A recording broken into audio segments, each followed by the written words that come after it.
ሰዎች ወዲያውኑ እንዲወዱህ የሚያደርጉ 7 ሚስጥራዊ የሳይኮሎጂ ዘዴዎች። ሰዎች ጋር ባለ ግንኙነት ተጽዕኖ ፈጣሪና ተወዳጅ መሆን ትፈልጋለህ? በዚህ ቪዲዮ ውስጥ በማንኛውም ማህበራዊ ግንኙነት ውስጥ ተቀባይነትን የሚጨምሩና ሰዎች ወዲያውኑ እንዲወዱህ የሚያደርጉ 7 ሳይንሳዊ የሳይኮሎጂ ዘዴዎችን እናያለን። ብዙዎቻችን አዳዲስ ሰዎች ጋር ስንገናኝ ምን ማለት እንዳለብን ወይም እንዴት መቅረብ እንዳለብን ግራ ይገባናል። አንዳንድ ሰዎች ጋር ስትገናኝ ገና በደቂቃዎች ውስጥ የመወደድ ልዩ ችሎታ ያላቸው ይመስልሃል? ካሪዝማ ተፈጥሯዊ ስጦታ ብቻ ይመስልሃል? ተሳስተሃል።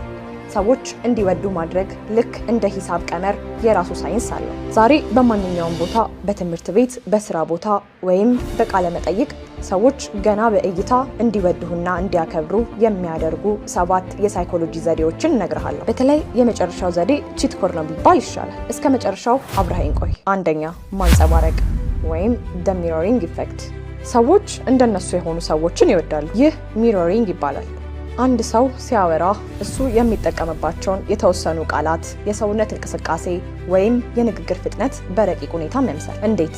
እሱ እጁን ካጣመረ አንተም ከጥቂት ሰከንዶች በኋላ ቀስ ብለህ እጅህን አጣምር። እሱ ፈጣን ተኳሽ ከሆነ አንተም ፍጥነትህን ጨምር። ታዲያ ዝንጀሮ ግን እንዳትመስል፣ በጣም በረቂቅ ሁኔታ መሆን አለበት። ሁለተኛ፣ ለመሳሳት መፍቀድ ወይም the pratfall effect። ሁል ጊዜ ፐርፌክት ለመሆን አትሞክር።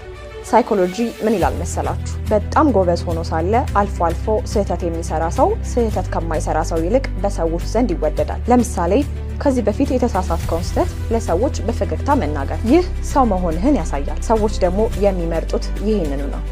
ሶስተኛ፣ the power of their name ወይም ስማቸውን መጥቀስ። ለአንድ ሰው በዓለም ላይ ካሉ ድምጾች ሁሉ በጣም ደስ የሚለው ድምጽ የራሱ ስም ነው። ዴል ካርኔጊ እንዳለው ስምን መጠቀም ትልቁ ቁልፍ ነው። ንግግር ስትጀምር ወይም ስትጨርስ በመጀመሪያው 2 ደቂቃ ስማቸውን ጥራ። እንዴት ነህ ከማለት ይልቅ እንዴት ነህ አማኑኤል በል። ይህም በአእምሯቸው ውስጥ ይህ ሰው ትኩረት ሰጥቶኛል የሚል መልእክት ያስተላልፋል። አራተኛ፣ ክፍት የሰውነት ቋንቋ። ሰዎች ገና ሳታወራ ይፈርዱብሃል። ኦፕን ቦዲ ላንጉዌጅ ይኖርክ። እጅህን አትቆልፍ፣ መከላከያ ላይ እንዳለህ ያሳያል። የአይን ንክኪ ወይም አይ ኮንታክት አድርግ፣ ነገር ግን አታፍጥጥ። ወደ ሰዎቹ በትንሹ ዘንበል በል፣ የምር ፍላጎት እንዳለህ ያሳያል። አምስተኛ፣ የአስተሳሰብ ግጭት ወይም the ቤንጃሚን ፍራንክሊን ኢፌክት። ይህ ዘዴ ይገርማል።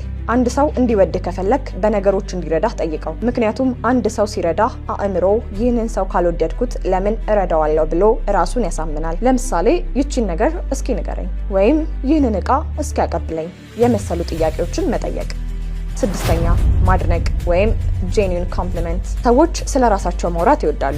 አንተ ደግሞ ስላላቸው ጥሩ ነገር ንገራቸው። ነገር ግን ቆንጆ ነህ፣ ቆንጆ ነሽ የሚል የተለመደ አድናቆት ሳይሆን ጥረታቸውን አድንቅ፣ ማንነታቸውን አድንቅ። ይህንን ነገር እንዴት እንዲያሳምረ ሰራኸው እንጂ የሰራኸው ያምራል አትበለው። ሰዎች እውቀታቸውን ሲያካፍሉ ደስታ ይሰማቸዋል።